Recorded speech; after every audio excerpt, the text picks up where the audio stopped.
सरोकार। नमस्कार, आप देख रहे हैं प्राइम टीवी और मैं हूं आपके साथ नंदिनी यादव। स्वागत है आप सबका 4 बजे की 4 बड़ी खबरों में।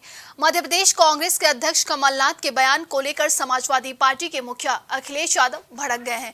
जहां यूपी के पूर्व मुख्यमंत्री ने कहा कि मध्य प्रदेश में कांग्रेस के लोग बीजेपी से मिले हुए हैं। अगर पता होता कि कांग्रेस विधानसभा में गठबंधन नहीं करेगी तो हम उनका फोन कभी नहीं उठाते। दरअसल मध्य प्रदेश विधानसभा चुनाव के प्रचार को लेकर पूर्व मुख्यमंत्री और एमपी पीसीसी चीफ कमलनाथ अपने गृह क्षेत्र छिंदवाड़ा के दौरे पर थे। इस दौरान पीसीसी चीफ ने मीडिया से कहा कि माहौल बहुत अच्छा है, टिकट घोषित होने के बाद फोन कॉल आ रहे हैं और लोग बता रहे हैं कि काफी उत्साह है, हम उम्मीद से भी बेहतर संख्या से जीतेंगे। इसी दौरान सपा प्रमुख अखिलेश यादव की तरफ से कांग्रेस पर लगाए गए विश्वासघात के आरोपों के बारे में मीडिया ने सवाल किया तो कमलनाथ छूटते ही बोले, अरे भाई छोड़ो अखिलेश ज्यादा जीतेंगे। सर अखिलेश यादव ने आरोप लगाया कि उन्होंने भी बोला अरे भाई छोड़ो अखिलेश ज्यादा जीतेंगे। सर अखिलेश यादव ने आरोप लगाया कि उन्होंने भी बोला अरे भाई छोड़ो अखिलेश ज्यादा जीतेंगे। सर अखिलेश यादव ने आरोप लगाया कि उन्होंने भी बोला अरे भाई छोड़ो अखिलेश ज्यादा जीतेंगे। सर अखिलेश यादव ने आरोप लगाया कि उन्होंने भी बोला अरे भाई छोड़ो अखिलेश। तो जैसे ही मध्य प्रदेश चुनाव सामने आया, नजदीक डेट आई, लगातार अब इंडिया गठबंधन में तकरार देखने को मिल रही है। इसी बीच समाजवादी पार्टी और कांग्रेस में अब वार पलटवार का दौर भी जारी हो चुका है। अखिलेश यादव ज्यादा नाराज आ रहे हैं कांग्रेस से। जिस तरीके से उन्होंने कहा था कि मध्य प्रदेश में सीटों को लेकर अगर बात होती तो हमें पता होता कि हम उनका फोन कभी नहीं उठाते। अगर विधानसभा चुनाव में अगर वो समर्थन नहीं करेंगे तो केंद्र में भी समर्थन नहीं दिया जाएगा। तमाम तरह के ऐसे आरोप और प्रत्यारोप चल रहे हैं एक दूसरे की तरफ से।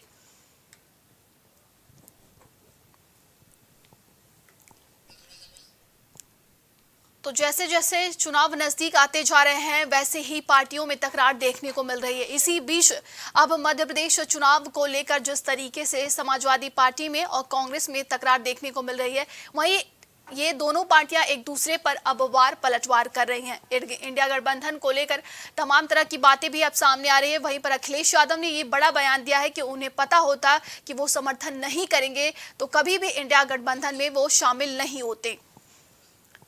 ज्यादा जानकारी के साथ ब्यूरो चीफ गौरव श्रीवास्तव जुड़ चुके हैं। गौरव, देखिए इंडिया गठबंधन में अब दरार कहीं ना कहीं दिखने लगी है सीट शेयरिंग को लेकर, वहीं पर अब कांग्रेस और समाजवादी पार्टी में वार पलटवार का दौर जारी है। बिल्कुल नजरे आज जैसे चुनाव पास आ रहा है और एनडीए गठबंधन जहाँ एक तरफ बीजेपी को चुनौती देने की बात कर रहा था, पर दूसरे संजीत है कि 5 राज्यों के बहस चुनाव के दौरान ही यहाँ पर खड़बड़ी मच गई है और बयानबाजी का दौर शुरू हो गया। ऐसी बयानबाजी इसके दोनों के बीच में बड़े मतभेद सामने आ रहा है। किसी नेता को छोटा नेता बोलना, चिरकुट नेता बोलना और किसी को खराब मंत्री का इतर उपाध वाला उसको अखिलेश और बखरेज करके बोलना, यहाँ पर कांग्रेस की तरफ से बोला गया है। और मध्य प्रदेश की जो कमलनाथ उन्होंने इस तरह के बयान दिया, उसके बाद तो राजनीति यहाँ पर और गर्मा गई। इसके रूप से यहाँ पर इस तरह के बयानबाजी की जरूरत नहीं है। अगर यहाँ पर सीटों का बंटवारा नहीं हो रहा था तो वहाँ पर कोई कड़ाई नहीं मचानी चाहिए थी। पर जिस तरह से यहाँ पर प्रत्याशी भी घोषित किए गए, प्रत्याशी घोषित करने के साथ साथ यहाँ पर बयानबाजी बाजी का दौर भी जारी है। कहीं ना कहीं ये आने वाले समय में जो एनडीए गठबंधन की नींव रच गई, नुकसान भी साथ सकता है। यहाँ पर नुकसान इसलिए भी है कि सेमीफाइनल माना जा रहा था तो 5 राज्यों में चुनाव होने वाले। जी देखिए, अब जिस तरीके से कहा जा रहा है कि समाजवादी पार्टी पहले वहां पर 7-8 सीटों पर अपने प्रत्याशियों को उतारने वाली थी, लेकिन जैसे ही कांग्रेस का रुख जो सामने आया है, अखिलेश यादव कहीं ना कहीं बहुत ज्यादा नाराज भी दिखे। अब कहा जा रहा है कि मध्य प्रदेश में समाजवादी पार्टी के और 20 सीटों पर कई प्रत्याशी उतारे जाएंगे। तो कहीं ना कहीं कांग्रेस और समाजवादी पार्टी में ये तकरार बढ़ती ही जा रही है। अब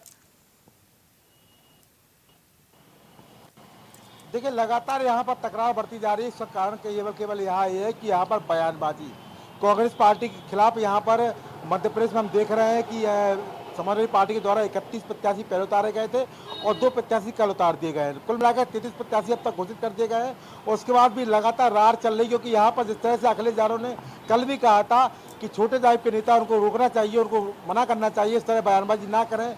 इसके साथ उन्होंने ये भी कहा था कि अगर हमें पता होता कि गठबंधन में इस तरह की बातें होंगी, हमें बुलाया जाता और हमको मीटिंग की गई, हमको बात की गई, अगर इस तरह धोखा दिया जाएगा तो अगर धोखेबाज पार्टी है, धोखेबाज पार्टी का गठबंधन संभव नहीं है।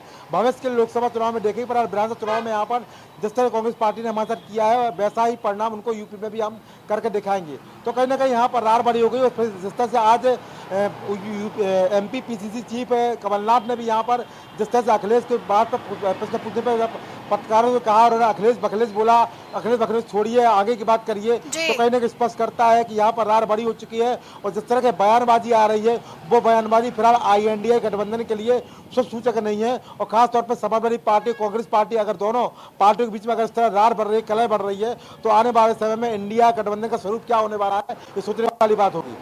देखिए, कहीं ना कहीं भाजपा को हराने के लिए जो क्षेत्रीय पार्टियां हैं वो अपना नुकसान नहीं चाहती हैं, और कांग्रेस भी इसी तरीके से सोच रही है कि यानी कि कांग्रेस अब मध्य प्रदेश में चाहती है कि उसका कोई भी नुकसान ना हो। शायद इसी वजह से ये तकरारें बढ़ती जा रही है। लेकिन क्या लगता है कितना फायदा और नुकसान पहुंचने वाला है? देखिए, तकरारें बढ़ेंगी अगर समाजवादी पार्टी और कांग्रेस के बीच में। मध्य प्रदेश चुनाव महत्वपूर्ण है, वहाँ पर अगर विपक्ष की भूमिका मानी जाए तो वहाँ पर कांग्रेस मौजूद है और बीजेपी वहाँ पर सत्ताधारी पार्टी है, तो निश्चित रूप से यहाँ पर मुख्य लड़ाई इन दोनों के बीच में है। पर जिस तरह से वहाँ पर समाजवादी पार्टी चुनाव लड़ रही है, तो कहीं ना कहीं यहाँ पर बड़े यहाँ पर फैसला हो सकता है, क्योंकि यहाँ पर समाजवादी पार्टी और कांग्रेस की लड़ाई के बीच में बीजेपी को पूरी लाभ पहुँचने की उम्मीद है। हमने इससे पहले भी देखा है कि पिछला चुनाव हुआ था, बहुत करीबी अंतर से वहाँ पर बीजेपी को नुकसान हुआ था, बीजेपी हारी। उसके बाद में हालांकि बदलाव हुआ था और वहाँ पे बीजेपी ने सरकार बना ली थी, तो उस समय भी देखा था मैं 5 से 6 सीट का अंतर पड़ा था। पर यहाँ पर जिस तरह से समाजवादी पार्टी द्वारा 33 प्रत्याशी घोषित कर दिए गए, वहाँ हो सकता है आने वाले चुनाव में इन 33 सीटों पर बड़ा घमासान हो, और यहाँ पर बड़े घमासान के चलते समाजवादी पार्टी कांग्रेस दोनों को यहाँ पर नुकसान उठाना पड़े। जी, तमाम जानकारी के लिए बहुत बहुत धन्यवाद आपका।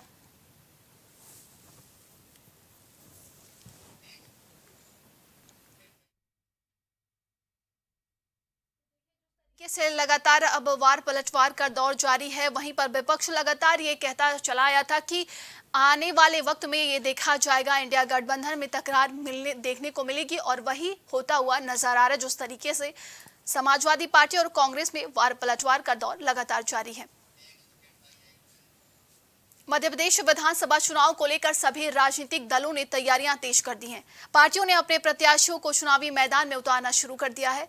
भारतीय जनता पार्टी अब तक 136 सीटों पर नामों का ऐलान कर चुकी है। वहीं बची 94 सीटों पर मंथन लगातार जारी है। आज दिल्ली बीजेपी मुख्यालय पर केंद्रीय चुनाव समिति की बैठक होगी, जिसमें उम्मीदवारों के नामों पर चर्चा होगी। शुक्रवार शाम 6 बजे प्रधानमंत्री नरेंद्र मोदी की अध्यक्षता में बीजेपी सीसी की बैठक होगी, जिसमें मध्य प्रदेश, राजस्थान और तेलंगाना के प्रत्याशियों के नामों पर चर्चा की जाएगी। ज्यादा जानकारी के साथ संवाददाता विवेक जुड़ चुके हैं। विवेक, देखिए, जैसे जैसे चुनाव नजदीक आता जा रहा है, प्रत्याशियों की लिस्ट जारी कर दी जा रही है। अब कहीं ना कहीं पार्टियां बहुत ही जोरों शोरों से लगी हुई हैं तैयारियों में। देखिए नंदिनी, अगर बात की जाए तो आज केंद्रीय चुनाव समिति की भारतीय जनता पार्टी की बैठक है, जिसकी अगुवाई प्रधानमंत्री नरेंद्र मोदी करेंगे। इस बैठक में गृह मंत्री अमित शाह के अलावा अगर बात की जाए तो मध्य प्रदेश के बड़े नेता और राष्ट्रीय महासचिव कैलाश विजयवर्गीय भी होंगे। साथ ही साथ बात की जाए तो मध्य प्रदेश के प्रभारी भूपेंद्र यादव, सह प्रभारी और रेल मंत्री अश्विनी वैष्णव भी इसमें शामिल होंगे। इसके अलावा बात की जाए तो भारतीय जनता पार्टी के राष्ट्रीय अध्यक्ष JP नड्डा भी इस बैठक में शामिल होंगे। इस बैठक में मध्य प्रदेश में 5वीं सूची पर मंथन किया जा रहा है। कुल 94 ऐसे उम्मीदवार हैं जिनके टिकटों की घोषणा होनी है, जिसमें ज्यादातर मंत्री और विधायक है, और सभी की सांसें जो हैं वो अटकी हुई हैं। एक बार इस पर मंथन भी हो चुका है, लेकिन आज शाम 6 बजे बैठक होगी। इस बैठक में दोबारा मंथन होगा। और बात की जाए तो जिस तरीके से लगातार मध्य प्रदेश में भारतीय जनता पार्टी और कांग्रेस दोनों ही सक्रियता दिखा रही हैं, तो कहीं ना कहीं मध्य प्रदेश इस बार भारतीय जनता पार्टी के लिए आसान नहीं होने वाला है, और भाजपा इस बात को बेहद अच्छे तरीके से समझ रही है। इसीलिए इस बार टिकटों के बंटवारे से लेके तमाम उम्मीदवारों के नाम पर लगातार मंथन बना हुआ है। 8 मंत्री और कुछ विधायक ऐसे हैं जिनको दोबारा टिकट मिलने न मिलने पे चर्चा हो रही है, जबकि कुछ को एक साफ संदेश भी दे दिया गया है कि आपका टिकट कंफर्म है, आप क्षेत्र में जाइए, जनता के बीच जाइए, योजनाओं को लेकर जाइए, केंद्र सरकार की तमाम योजनाओं के बारे में जनता को जागरूक करिए, उनसे वोट की अपील कीजिए। लेकिन जब तक टिकटों का जो है कंफर्मेशन नहीं होता था सीटों के लिए, तब तक इन लोगों की धड़कनें जो है वो तेज होती रहेंगी। और उम्मीद है कि आज की बैठक के बाद कल तक जो है 5वीं लिस्ट भी जारी हो जाए, और इसके बाद जो 94 उम्मीदवार बच चुके हैं मध्य प्रदेश के, उनकी लिस्ट आ जाए। इसके अलावा बात की जाए तो तेलंगाना, राजस्थान में भी कुछ उम्मीदवारों के ऐलान की बात है। केंद्रीय चुनाव समिति में कई बड़े नामों पर फैसला हो सकता है, और साथ ही साथ जिस तरीके से वसुंधरा राजे के सहयोगियों को दरकिनार किया जा रहा है, तो साफ बात दिखाई देती है कि वसुंधरा राजे सिंधिया का विकल्प जो है वो भारतीय जनता पार्टी ने अब ढूंढना शुरू कर दिया। जी देखिए, जिस तरीके से आज आपने बताया कि लिस्ट जारी की जा सकती है, वहीं पर अब तैयारियों का दौर लगातार जारी है। और वहीं पर देखिए, अब कहा जा रहा है कि कांग्रेस और बीजेपी में, इन तीनों राज्यों में, राजस्थान, एमपी और तमाम छत्तीसगढ़ में भी, तो कहीं ना कहीं दोनों में आपस में जो टक्कर है वो देखी जा रही है सीधे तौर पर। क्या लगता है आने वाले दिनों में क्या और कुछ रणनीति बनाई जा सकती है? देखिए, अगर बात की जाए तो मध्य प्रदेश में मैन टू मैन फाइट की अगर बात करें तो भारतीय जनता पार्टी और कांग्रेस की है। छत्तीसगढ़ का सिनेरियो भी यही है। वहीं राजस्थान में यही दो पार्टियां आपस में सत्ता पाने के लिए भिड़ रही हैं। अगर देखा जाए तो जिस तरीके से तेलंगाना का परिदृश्य कुछ अलग है। अगर देखें तो जहां एमपी में समाजवादी पार्टी कांग्रेस को सता रही है, वहीं राजस्थान और छत्तीसगढ़ में बात की जाए तो 50-50 का मामला कह सकते हैं भारतीय जनता पार्टी और कांग्रेस के बीच का है। और जिस तरीके से अगर बात की जाए कि पिछले 20 साल में 18 साल तक मध्य प्रदेश में भारतीय जनता पार्टी का शासन रहा है, तो एक तरफा ये चुनाव हो सकता है, लेकिन ऐसा दिखाई बिल्कुल भी नहीं दे रहा है। जिस तरीके से अगर बात करें तो कांग्रेस से जो बड़े नेता भारतीय जनता पार्टी में आए, अगर बात करें तो जिस तरीके से तमाम उम्मीदवार अलग अलग क्षेत्रों के एक दूसरे का साथ छोड़ के दूसरे दलों में जा रहे हैं, तो चुनाव के ठीक पहले मध्य प्रदेश में अभी भी कई लोगों के जहन में सवाल है कि मुख्यमंत्री क्या शिवराज सिंह रहेंगे नहीं। शिवराज सिंह चौहान भी आज दिल्ली पहुंच जाएंगे, बैठक में मौजूद रहेंगे, उनकी सहमति रहेगी तमाम उम्मीदवारों पर। लेकिन एक एंगल अलग से भी दिखाई पड़ता है इसमें कि कांग्रेस को अगर बात करें तो समाजवादी पार्टी ने कई सीटों पर अपने प्रत्याशी जो है उतार दिए हैं, और जो प्रदेश लेवल का अलायंस है कहीं ना कहीं इंडिया गठबंधन का टूट चुका है। तो समाजवादी पार्टी को और बेहतर तरीके से रणनीति जो है वो बनानी पड़ेगी। किस प्रकार से जो डैमेज कंट्रोल होना है समाजवादी पार्टी के द्वारा, उसको किस प्रकार से वो रोक सकते हैं। साथ ही साथ अगर छत्तीसगढ़ की बात करें तो छत्तीसगढ़ में कांग्रेस की सरकार है, राजस्थान में कांग्रेस सरकार है, दोबारा सरकार कांग्रेस को रिपीट करनी है, उसके लिए तमाम तैयारियां की गई हैं। जबकि गहलोत अगर बात करें राजस्थान की सहरियों की, तो राजस्थान की सहरियों में गहलोत सरकार में भी दो ध्रुवों का जो है वो मतभेद है। वो भारतीय जनता पार्टी में भी दो ध्रुवों का जो मतभेद दिखाई दे रहा है। एक तरफ वसुंधरा राजे सिंधिया है, दूसरी तरफ भाजपा का हाईकमान है। वही कांग्रेस की तरफ एक तरफ सचिन पायलट है, दूसरी तरफ मुख्यमंत्री और मैजिशियन जिसे कहा जाता है वो अशोक गहलोत है। ऐसे में राजस्थान की लड़ाई भी काफी दिलचस्प होने वाली है। नंदिनी, देखिए, इस बैठक में प्रधानमंत्री नरेंद्र मोदी भी शामिल होने वाले। विवेक, स्टार प्रचारकों की लिस्ट भी पहले आ चुकी है, तो क्या लगता है अभी और किन लोगों को भी शामिल किया जा सकता है स्टार प्रचारकों की अगर बात करें बीजेपी की तरफ से? देखिए, अगर बात की जाए तो ये पूरी बैठक केंद्रीय चुनाव समिति की है। इसमें अगर बात करें तो मध्य प्रदेश से 94 उम्मीदवारों के नाम पर मंथन किया जाएगा। साथ ही साथ बाकी राज्यों में भी किस प्रकार से उम्मीदवारों का चयन किया जाए ताकि जो चीजें निकल के सामने आए वो भारतीय जनता पार्टी के पक्ष में रहे। इस पूरे परिदृश्य के हिसाब से ये बैठक रखी गई है, जिसकी अध्यक्षता देश के प्रधानमंत्री नरेंद्र मोदी कर रहे हैं। साथ ही साथ इस बैठक में गृह मंत्री अमित शाह, जेपी नड्डा, बात की जाए तो मध्य प्रदेश के सह प्रभारी अश्विनी वैष्णव, मध्य प्रदेश के प्रभारी, साथ ही साथ कैलाश विजयवर्गीय जो बात की जाए तो केंद्रीय मंत्रिमंडल में थे, उनको टिकट दिया गया है। और उन्होंने साफ तौर पर कहा था उनकी लड़ने की इच्छा नहीं है, लेकिन पार्टी की इच्छा के अनुरूप वो इस विधानसभा चुनाव में तैयारी कर रहे हैं। तो इन्हीं के इर्द गिर्द जो है ये बैठक जो है वो रखी जाएगी। और बात की जाए स्टार प्रचारक की, तो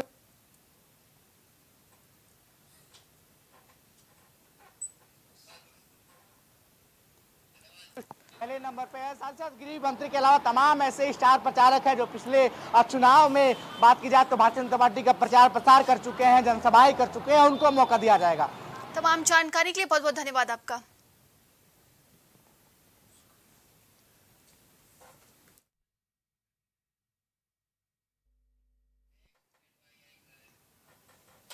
देश भर में शारदीय नवरात्रि की धूम है। वहीं नवरात्रि में होने वाले कन्या पूजन का भी अब राजनीतिकरण होता जा रहा है।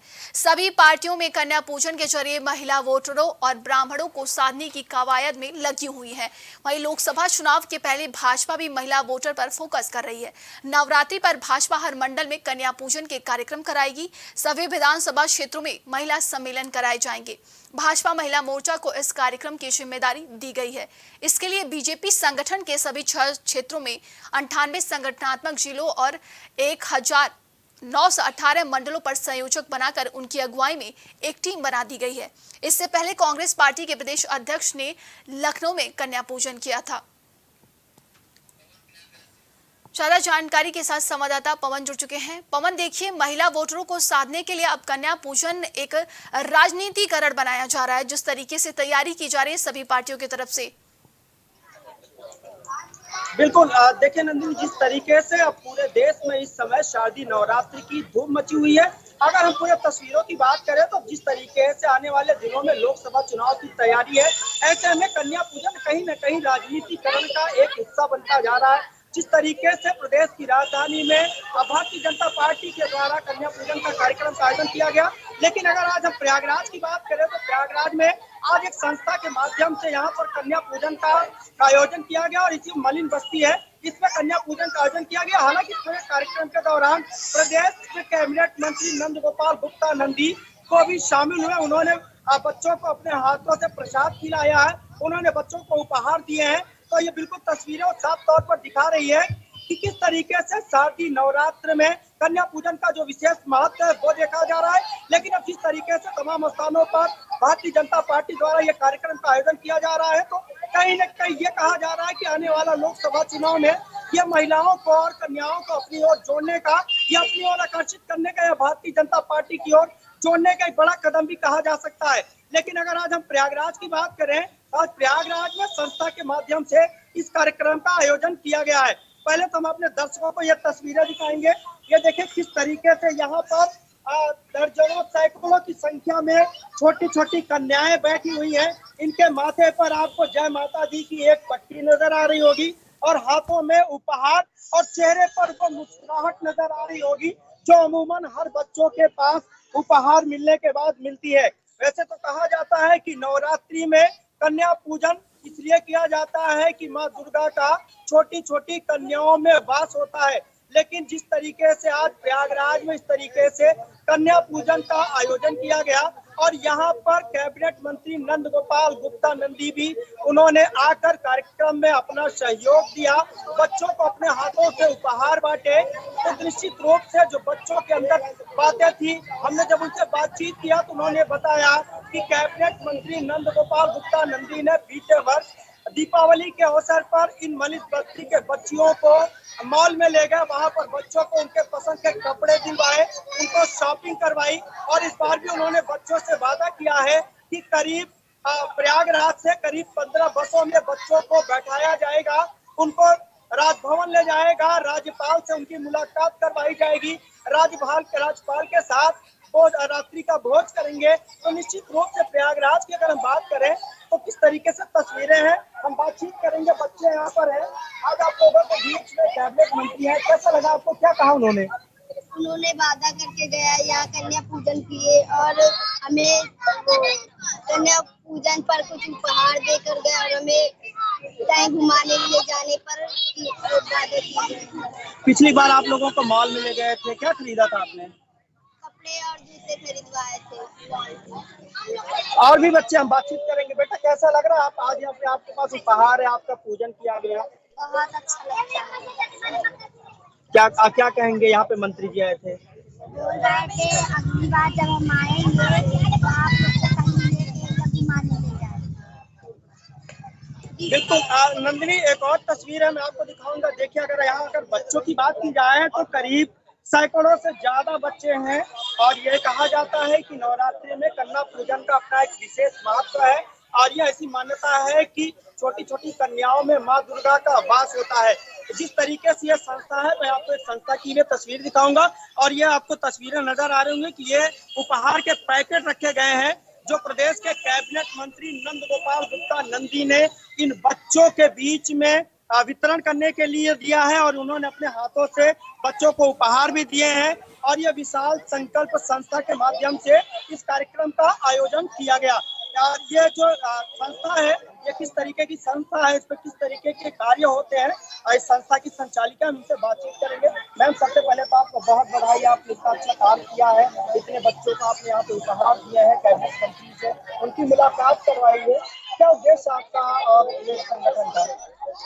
जय हिंद। विशाल संकल्प संस्था यहाँ पर दशकों से जमीनी स्तर पर कार्य कर रही है। हमारा मकसद है कि इन बच्चों को हम बुनियादी जरूरतें उपलब्ध कराएं और इनकी शिक्षा के साथ साथ इनको वोकेशनल ट्रेनिंग दें जिससे ये आगे बढ़ सकें। हम लोग विगत 10 वर्षों से यहाँ पर कन्या पूजन का कार्यक्रम कर रहे हैं और यहाँ पर कन्या पूजन के दिन इनको भोजन प्रसाद किया जाता है और दक्षिणा में इन्हें किताब, कॉपी और स्वच्छता किट दी जाती है जिससे ये स्वच्छ रहें और आगे बढ़ने की कोशिश करें। अगर हम अभी कार्यक्रम की बात करें तो कैबिनेट मंत्री यहाँ आए थे, उन्होंने ये बताया कि बीते वर्ष इस बार उन्होंने बच्चों से कुछ वादा किया है, किस तरीके का वादा किया है? जी, लास्ट ईयर के बच्चे यहाँ से गए थे, उन्होंने मॉल में दिवाली की खरीदारी की थी। बच्चे बहुत खुश थे क्योंकि उनके लिए सब कुछ सपने जैसा था और इस बार भी मंत्री जी ने आश्वासन दिया है कि कुछ बच्चों को यहाँ से तो लखनऊ लेकर जाएंगे और वहाँ पर राज्यपाल जी से इनकी मुलाकात भी होगी, इनको रात में भोजन आदि भी मिलेगा। तो ये बच्चों के लिए अगर ऐसा अवसर मिलेगा तो बहुत बड़ी उपलब्धि होगी क्योंकि ये ऐसे बच्चे हैं जो बिल्कुल समाज के हाशिए में बिल्कुल अलग थलग पड़े हुए हैं। तो ऐसे बच्चों के लिए इस तरह की चीजें उनको मुख्य धारा से जोड़ेगी। अब जिस तरीके से पूरे प्रदेश में भारतीय जनता पार्टी इस तरीके से कन्या पूजन का आयोजन कर रही है और आने वाले दिनों में लोकसभा चुनाव भी नजदीक है, आपको क्या लग रहा है जो महिला वोटर है उनको अपनी ओर लुभाने का ये प्रयास है? नहीं, यहाँ पर इस बात से मैं बिल्कुल असहमत हूँ। हमारी संस्था ये काम कई वर्षों से कर रही है और ये कोई भी पार्टी या किसी संस्था से जुड़कर नहीं है, ये व्यक्तिगत रूप में संस्था अपने स्तर पे करती है और हमारा उद्देश्य ये है कि इन बच्चों के अंदर भी ये भावना हो कि ये भी शक्ति स्वरूप है और ये पढ़ लिख कर कुछ आगे बढ़े। तो संस्था का काम तो है ही कि वो इन्हें समाज से जोड़े और चूंकि वो जनप्रतिनिधि है इसलिए आज के कार्यक्रम में उनको आमंत्रण दिया गया और उनसे उम्मीद की जाती है कि वो हमारे इस तरह के कार्य में सहयोग करें। बिल्कुल, देखिए तस्वीरें मेरी आपको नजर आ रही होंगी और जिस तरीके से पूरे प्रदेश में इस तरीके के कार्यक्रम का आयोजन किया जा रहा है तो संगम नगरी प्रयागराज को कहा जाता है कि पूरे विश्व में संगम नगरी प्रयागराज धर्म और अध्यात्म के लिए जानी जाती है। हालांकि जिस तरीके से पूरे देश में नवरात्रि की धूम मची हुई है, ऐसे में प्रयागराज में जो विभिन्न जो त्योहार होते हैं या जो भी प्रमुख त्योहार होते हैं, ऐसे में जो प्रयागराज की तस्वीरें हैं निश्चित रूप से लोगों को अपनी ओर आकर्षित करती हैं। जी बिल्कुल। देखिए पवन, एक तरफ भारतीय जनता पार्टी की तरफ से मिशन शक्ति की शुरुआत की गई है और अब कन्या पूजन, तो प्रयागराज के किन किन और स्थानों पे ये कन्या पूजन कराया जाएगा पवन?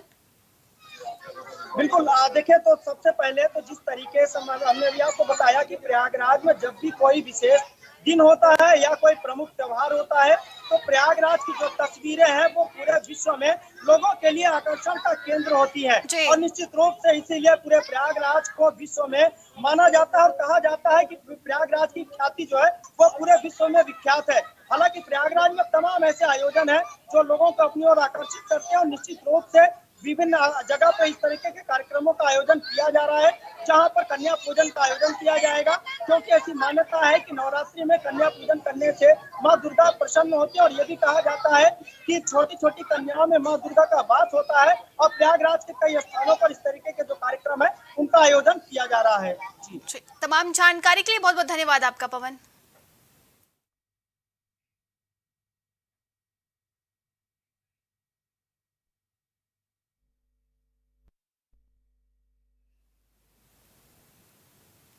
यूपी में जिस तरीके से राजनीति अपनी गर्मी बनाए हुए है, ठीक उसी तरीके से शहर में बढ़ती डेंगू की गर्मी सबके दिन आने वाले दिनों के लिए सरदर्द बनती जा रही है। आपको बता दें कि शहर में डेंगू के 38 नए मरीज मिलने से फिर से हड़कंप मच गया है। अलीगंज, इंदिरानगर, एनके रोड और सिल्वर जुबली जैसे इलाकों से 5-5 मरीज मिले हैं। वहीं चंदन नगर और चिन्हट में 4-4 और टूडियागंज और रेड क्रॉस इलाके से 3-3 केस मिले हैं। ये सिलसिला यहीं थमा नहीं है।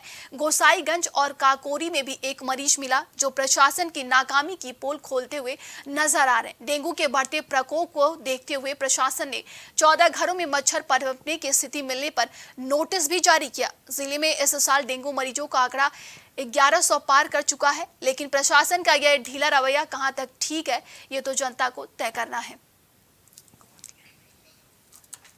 तो बता दें कि लगातार डेंगू के मरीज बढ़ते ही जा रहे हैं। डेंगू का प्रकोप लगातार जो राजधानी लखनऊ में बढ़ता ही जा रहा है। बताया जा रहा है कि 38 नए मरीज मिले हैं, तो डेंगू एक बार फिर से अपना पैर पसारता हुआ नजर आ रहा है। वहीं पर कहा जा रहा है कि नगर निगम की पोल भी खुलती नजर आ रही है।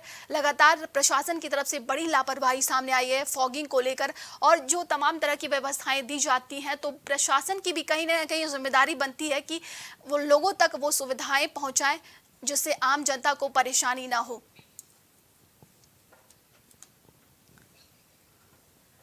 एक बार फिर से राजधानी लखनऊ में डेंगू का प्रकोप बढ़ता ही जा रहा है। कहा जा रहा है कि 38 नए मरीज मिले हैं।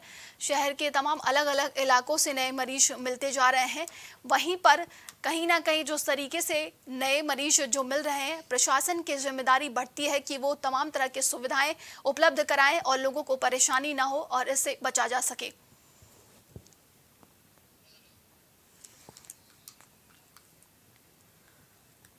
तो राजधानी लखनऊ में 38 नए डेंगू के मरीज मिले हैं। वहीं पर आप देख सकते हैं तस्वीरों में भी किस तरीके से मरीजों को बेड की सुविधाएं प्रशासन की तरफ से देने की बात कही जा रही। तमाम जो सुविधाएं हैं वो प्रशासन की तरफ से देने की बात भी कही जा रही है, लेकिन कहीं ना कहीं जिस तरीके से डेंगू के मरीज बढ़ते जा रहे हैं, प्रशासन के तरफ से सवाल भी खड़े हो रहे हैं। प्रशासन के लिए सवाल भी खड़े होते जा रहे हैं कि किस तरीके से व्यवस्थाएं की जा रही है कि शहर में लगातार जो है डेंगू का प्रकोप बढ़ता ही जा रहा है।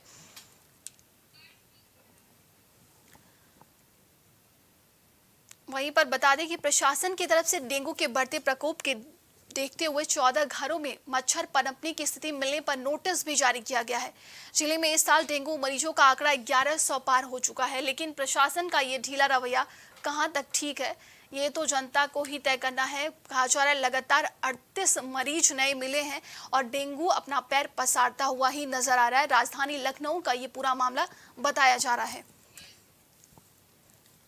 ज्यादा जानकारी के साथ संवाददाता ओवैस जुड़ चुके हैं। ओवैस, लगातार डेंगू का प्रकोप बढ़ता ही जा रहा है। बताया जा रहा है कि राजधानी लखनऊ में 38 नए डेंगू के मरीज मिले हैं।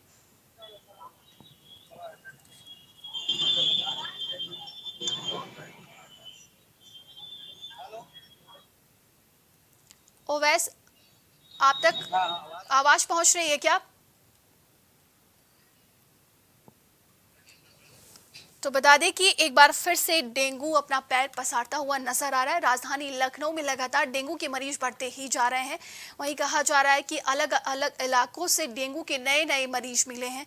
वो बताया जा रहा है कि प्रशासन की तरफ से लगातार फॉगिंग और तमाम तरह की जो सुविधाएं ये दिए जा रहे हैं, लेकिन कहीं ना कहीं नगर निगम की बड़ी लापरवाही भी सामने आ रही है जिस तरीके से राजधानी लखनऊ में डेंगू के मरीज बढ़ते जा रहे हैं। एक बार फिर से रुक करते हैं संवाददाता ओवैस की तरफ। ओवैस, देखिए लगातार राजधानी लखनऊ में डेंगू के मरीज बढ़ते जा रहे हैं। 38 नए मरीज मिले हैं। देखिए, बिल्कुल आपको बताना चाहूंगा कि डेंगू का प्रकोप लगातार बढ़ता जा रहा है। लखनऊ के अंदर लगातार कई दिनों से जो नए नए आंकड़े हैं वो डेंगू के आ रहे हैं। कई मरीज ऐसे भी हैं जिनकी डेंगू से मौत हो रही है। आज मैं बात करूँ तो आपको बता दूं कि लखनऊ के अलग अलग क्षेत्रों में अलग अलग डेंगू के मरीज का जो है वो मिले हैं और जिसमें कई लोगों की मौत हुई है। मैं आपको बता दूं कि आज जो है वो 38 मरीज जो है वो डेंगू से मिले हैं। जी, देखिए प्रशासन की तरफ से अभी तक क्या कुछ निर्देश दिए गए हैं डेंगू के जिस तरीके से मरीज बढ़ते जा रहे हैं? देखिए, बिल्कुल आपको बताना चाहूंगा कि प्रशासन की अगर हम बात करें तो प्रशासन की तरफ से लगातार तमाम तरीके के जो निर्देश हैं वो जारी हो रहे हैं। तमाम है उस क्षेत्र में जा रही हैं और क्षेत्र में जाकर जहाँ पर गंदगी है वहाँ पर लोगों को जो है अवेयर कर रही हैं, जागरूक कर रही हैं कि यहाँ पर किसी तरीके की गंदगी ना फैलाएं। और जो पानी की अगर हम बात करें तो जो वहाँ पे पानी जमा होता है उसको लेकर जो पानी ना जमा किया करे तो डेंगू जो है वो जमे हुए पानी में उत्पन्न होता है। और अगर हम बात करें तो लावा की तो तमाम तरीके से स्वास्थ्य विभाग जो है वो लावा भी का छिड़काव भी किया जा रहा है। और हम अगर उसकी बात करें तो अस्पतालों की तो अस्पतालों में बेडों की संख्या भी बढ़ा दी गई है। जी, तो वही अवैस देखिए, स्वास्थ्य विभाग की तरफ से अस्पतालों में क्या कुछ निर्देश दिए गए हैं? आपने बताया कि बेडों की संख्या बढ़ाने के लिए कहें, प्लेटलेट्स बड़े डाउन हो जाते हैं डेंगू में, तो क्या तमाम किस तरीके से निर्देश दिए गए हैं? लेकिन बिल्कुल आपको बताना चाहूंगा कि इसमें प्लेटलेट्स डाउन हो जाते हैं। अगर इसके अंदर सबसे जागरूकता वाली बात यह है कि अगर हम दर्शकों को अगर ये बताएं कि डेंगू का जो बुखार होता है, जैसे ही बुखार है उसमें तुरंत ही जाके जो पास के डॉक्टर है उनसे संपर्क करना चाहिए। डॉक्टर को उसकी जो जांच करानी चाहिए डेंगू की। जांच के बाद डेंगू की शुद्ध पुष्टि होती है, जिसके अंदर जांच निकल कर आती है। मैं आपको ये भी बताना चाहूंगा कि अभी हाल ही में KGMU ने एक काउंटर चालू कर दिया है। लखनऊ के KGMU में जो प्लेटलेट है वो आपको मिल जाएगी। अगर किसी को आवश्यकता है इस बात की, तो डेंगू से अगर कोई इंसान को प्लेटलेट की आवश्यकता पड़ रही है तो वो आज जाकर KGMU के काउंटर पर प्लेटलेट ले सकता है। और अगर निर्देशों की हम बात करें तो डेंगू को लेकर जो तमाम तरीके के स्वास्थ्य विभाग की टीमें लगी है और जो तमाम तरीके के जागरूकता अभियान चल रहे हैं। और जो बेडों की बात करें तो बेड के अंदर जो है मच्छरदानी का जो सुविधा है वो दी जा रही है और बेडों की संख्या भी बढ़ाने की बात की गई है। डॉक्टरों की अगर हम बात करें तो डॉक्टरों की उपस्थिति भी मौजूदगी है। वो भी जो है निष्पक्ष निर्देश दिए गए हैं कि कोई भी जो डेंगू का मरीज है वो तमाम तरीके से मौके पर अगर अस्पताल में जाता है तो उसका सही उपचार हो सके। तमाम जानकारी के लिए बहुत बहुत धन्यवाद आपका।